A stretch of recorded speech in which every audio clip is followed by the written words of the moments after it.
Voilà, aujourd'hui en compagnie de Pierre-François à l'espace Beaucile de Arlon pour un début d'année que je dirais moi d'une élégance mais formidable. Permettez-moi déjà de vous souhaiter une bonne année et puis de nous dire un petit peu quel est le sujet de cette nouvelle exposition justement, Pierre. Alors c'est évidemment déjà la 8e édition, donc on commence à bien connaître ici à Arlon le livre d'artiste et cette 8e édition met l'accent à nouveau sur cette inventivité à l'infini qui présente ce livre d'artiste sous les formes les plus diverses.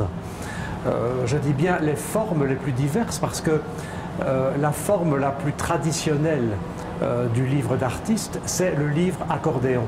On en voit pas mal dans l'exposition. Et ce livre accordéon, que l'on appelle aussi un leporello. Alors, pour ceux qui s'étonnent de ce mot leporello, il faut savoir que le nom leporello est au départ un nom propre qui désigne le valet de Don Juan dans l'opéra Don Giovanni de Mozart. Et il se fait que le valet de Don Juan rencontre Donna Elvira et il va présenter à Donna Elvira la liste de toutes les conquêtes de Don Juan et cette liste a la forme d'un accordéon. Je vais revenir juste voilà. Peut-être un peu à la base. Qu'est-ce que c'est qu'un livre d'artiste? Parce qu'il faut bien comprendre que c'est pas un livre qu'on va lire, quoi. Ou des fois, oui, quand même. Mais bon. Oui, alors le livre d'artiste, c'est en fait une création à part entière qui rappelle les caractéristiques d'un livre traditionnel, en ce sens que on peut y voir des pages, on peut tourner les pages, il y a une couverture, il y aura une reliure, du texte ou non dans le livre en question, des illustrations diverses. Mais ce qui est très intéressant, c'est la créativité qui va mener à une version tout à fait inattendue du livre. Une créativité parce que elle est sans borne, comme on le disait tout à l'heure, l'inventivité est énorme, elle est sans limite. Elle met en pratique différentes techniques. Il y a également des procédés d'écriture comme la calligraphie qui vont intervenir, la reliure également, et puis si l'on découvre certaines pages à l'intérieur de ce livre d'artiste, ils sont illustrés par exemple, ils sont peints, de l'aquarelle, de la peinture, de l'acrylique, on y verra également des petites marques de broderie aussi, le fil va intervenir également. La photo aussi, des transferts d'images. Donc là, on est vraiment dans une infinité de moyens techniques, mais le tout est évidemment de les mettre en œuvre et de parvenir à réaliser ce livre avec ces moyens qui nécessitent une très très haute maîtrise au point de vue du savoir-faire, évidemment. Combien d'artistes sont représentés? Parce que là aussi, c'est impressionnant, hein, quand même. Alors, il y a dans cette exposition-ci une quinzaine d'artistes.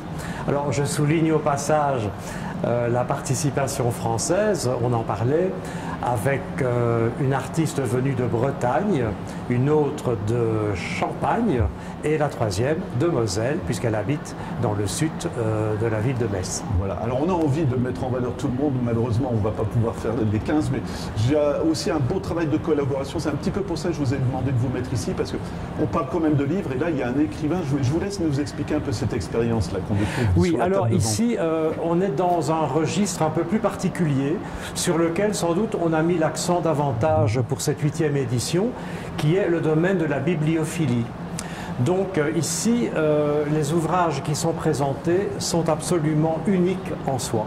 Ce sont vraiment des originaux, tant du point de vue de l'illustration, qui est ici un travail de peinture, que du point de vue de l'écriture.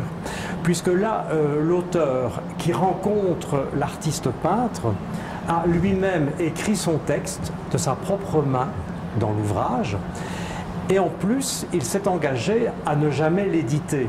Donc le texte n'existe que dans cette version manuscrite, ce qui fait évidemment de ces œuvres-là des œuvres particulièrement uniques, hein, bien sûr, et qui s'accompagnent aussi de coffrets, parce qu'il y a également, pour le livre d'artiste, la plupart du temps, l'emboîtage. Donc le coffret prend diverses couleurs en correspondance avec le contenu de l'ouvrage. Et on retrouve également tous ces coffrets pratiqués, notamment créés par l'artiste bretonne dont on parlait tout à l'heure.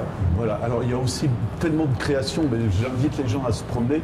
Un livre, c'est des mots, mais ça peut devenir aussi quelque chose de concret. Moi, je pense à Kafka, comment l'artiste s'est approprié l'histoire du château de Kafka. Ça, c'est impressionnant. Oui, alors là, l'artiste vous dira que c'est une interprétation plus conceptuelle. Voilà. Bon, ce qui est aussi une façon d'aborder... Un peu partout, d'ailleurs. Hein, de toute Pardon façon. Tous les artistes, c'est un petit peu conceptuel aussi. Certains le sont davantage, d'autres moins. Mais là, c'est un exemple tout particulier qu'elle propose. C'est une lecture, une façon de lire le château de Franz Kafka. Elle a en main l'édition, qui est une édition traditionnelle de poche, c'est l'édition Folio. Elle présente dans une boîte 4 parties de livres qui sont en fait les parties du château, du livre même de Kafka, et qui représentent en quelque sorte les tours du château qui vont figurer sur la couverture du livre.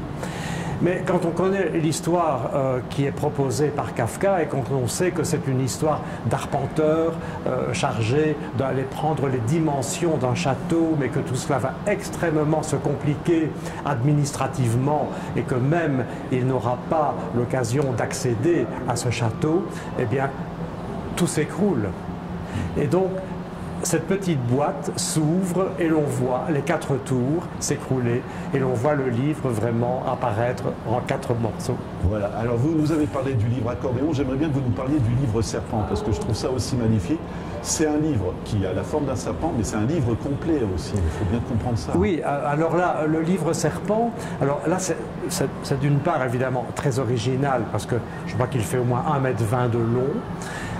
Et ce livre Serpent est le fruit d'une récupération, parce que la récupération intervient aussi beaucoup dans la conception du livre d'artiste, en ce sens que certains papiers que l'on découvre, que l'on trouve extraordinaires par leur texture, par leur couleur, on va les utiliser. Et dans ce cas-ci, ce sont des chutes. Donc un livre a été édité, imprimé en X exemplaires, il y a des chutes, et l'artiste relieur récupère ces chutes, elle les coud et en fait un livre que l'on peut vraiment manipuler d'une façon très souple.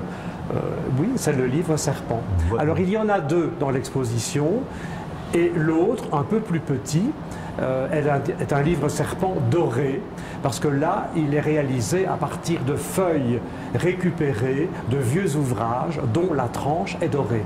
Voilà. Alors, différentes techniques, comme vous le disiez, il y a le papier gaufré, il y a de la couture, il y a de l'encre, des choses comme ça. Ça doit être magnifique pour vous quand vous découvrez toutes ces œuvres. Ah oui, parce que les techniques d'impression, on les retrouve un peu comme on les retrouve dans le domaine de la gravure.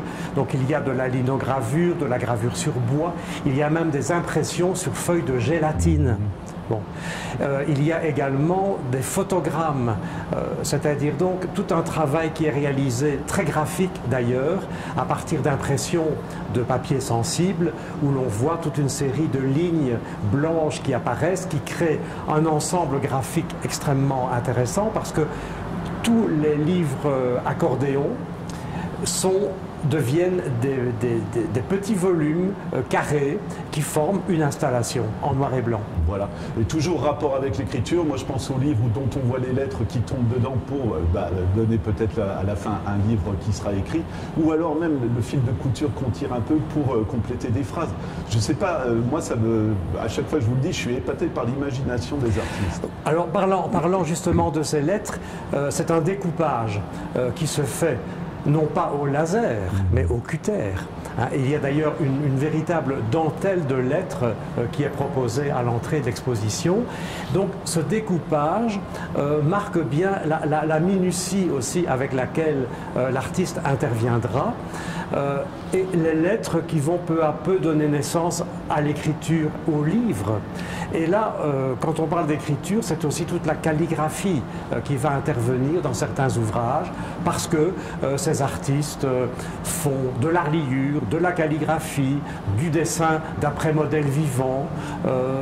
C'est pluridisciplinaire. Voilà, art visuel, moi je pense aussi au kaléidoscope, ça doit être un sacré défi pour l'artiste, hein, parce que c'est d'une fragilité, et encore, je dirais toujours le mot, mais d'une élégance impressionnante. Alors, le livre kaléidoscope rejoint aussi le livre pop-up. Donc, le livre prend un certain relief. Et alors là, c'est encore aussi la dimension que l'on retiendra du livre d'artiste. C'est son côté un peu magique. Ludique certainement, mais magique aussi parce qu'on l'ouvre et c'est un peu comme à chaque page une surprise. Voilà, et il y en a quelques-uns que l'on peut vraiment découvrir comme ça jusqu'au moment où il y a un tout petit objet qui apparaîtra à la fin, comme si on avait fait comme ça un petit voyage à l'intérieur du livre. C'est très poétique en même temps, mais il y a ce côté mystérieux du livre d'artiste qui vraiment est d'une des dimensions importantes aussi. Voilà, alors on peut malheureusement pas tout dire, mais j'aimerais bien quand même qu'on parle aussi de la muraille de Chine, parce que ça c'est quelque chose encore de symbolique, et puis quand on le lit, quand on le voit et on le lit peut-être, bah, c'est logique quoi finalement. Oui, alors la muraille de Chine, c'est un livre de Christian Bobin. Et donc là, c'est le livre qui sera dépioté en quelque sorte, parce que toutes les lettres éclatent de partout.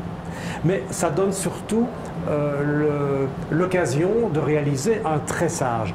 Alors, quand on parlait tout à l'heure du livre du papier, on sait que le papier, ici dans l'exposition, il est plié de différentes façons et que même parfois on rejoint un peu l'origami.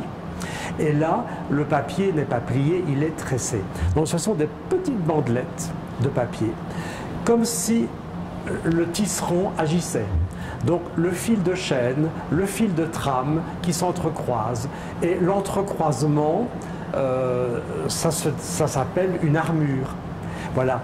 Et donc c'est intéressant, dit l'artiste, parce qu'il y a ce côté un peu guerrier, un peu militaire, qui vient contraster avec la fragilité du papier et ce jeu très subtil des bandelettes qui composent les différentes armures. Voilà. Et vous avez aussi tenu à faire travailler une école, on va dire, qui découvre aussi ce style artistique, hein, j'imagine. Oui, c'est intéressant qu'une école qui, notamment, a une option art en son sein, c'est une école qui permet justement à des élèves, notamment par la linogravure ou par la gravure sur bois, enfin en tout cas par un procédé d'impression, de réaliser un leporello, un livre accordéon. Donc il y en a deux dans l'exposition qui font preuve d'ailleurs d'une très très belle maîtrise de travail. Voilà, et pour le coup en plus le sujet choisi offre une progression dramatique hein, finalement dans le livre l'accordéon. Hein. C'est vous allez me dire, c'est Jésus porté en croix, c'est ça? Ah oui, en parlant du chemin de croix, voilà, qui est le choix que les élèves ont pu faire pour leur illustration. Voilà. Oui. Au-delà de cette exposition, vous proposez aussi un petit marché. On peut revenir avec un souvenir, on va dire. Oui, un souvenir. Alors, beaucoup disent des idées de cadeaux, parce que c'est toujours très original, évidemment. Alors, que découvre-t-on au petit marché? Alors, on découvre des pop-up, des formes aussi assez traditionnelles du livre d'artiste, le livre drapeau, ou bien le livre carrousel.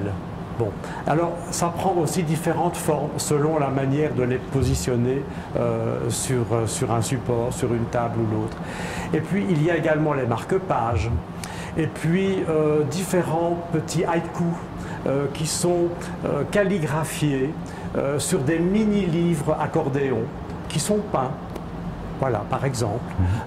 Ce sont ces petites formes-là que l'on propose au marché. Voilà. Ça sera une de mes dernières questions, Pierre, mais encore une fois, en tant que galériste, quand vous avez vu toutes ces œuvres, il faut trouver l'harmonie, encore une fois l'élégance. Moi, je trouve que les couleurs sont d'une douceur qui font que toutes les créations se lient finalement. Hein. C'est logique, mais il y a dû y avoir un sacré travail de réflexion. Oui, mais oui, parce que je vais dire que chaque ouvrage